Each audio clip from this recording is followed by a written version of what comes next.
Hi, my name's David Bara and I'm the co-founder of WeCanAccess Limited, which is a UK-based social enterprise. More people are being recognised as having special needs and disabilities. Many more people have visible and hidden disabilities or are surviving chronic illnesses. According to World Bank figures, around a fifth of the world's population experience some form of disability. If people with special needs and disabilities and their carers created a country, the chances are we could well become the largest country in the world, yet the community is dispersed, hidden, faces social isolation and exclusion, faces physical challenges and economic hardship. The challenges we're addressing at WeCanAccess is to enable people to access the world physically, socially and economically. The cost of not doing this is simply too high and comes at too high a cost to the individuals and to society, and it's simply not sustainable. A new model needs to be created to create greater equity and equality. What we're trying to do is create a social shift in attitudes by demonstrating that accessibility and inclusivity is vital for a more economically and socially sustainable future. We're delivering this through education, which is a key to changing attitudes. So we have best practice blogs written by members of the community, as well as formal training, which takes a functional approach to accessibility. This is being developed in partnership with outstanding practitioners across the world, and we'll shortly be trialling it in Mexico, Nigeria. We're exploring partnerships in the United States, in Jamaica and Australia. We use online conversations to facilitate community knowledge sharing and engagement.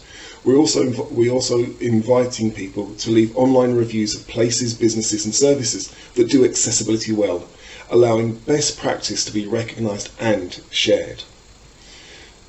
On the International Day of Education, we're celebrating people using our lessons and our platform to enable the future generations to think more inclusively and make the world a more accessible place to live for all.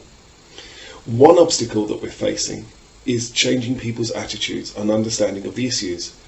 Personal and cultural stigma exist around disability, making it difficult to raise issues, and so finding solutions and putting them in place, and this is what we're aiming to change.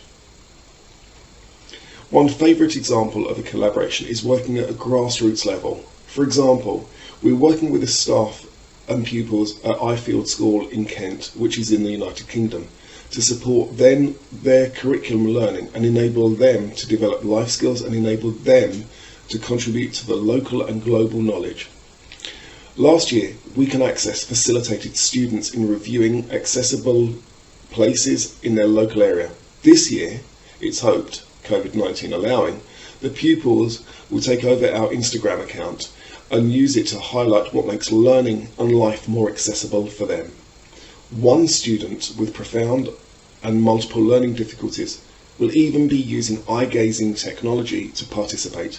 This is a perfect example of enabling environments rather than disabling environments. The key to solving this problem is to enable everyone to become a change maker.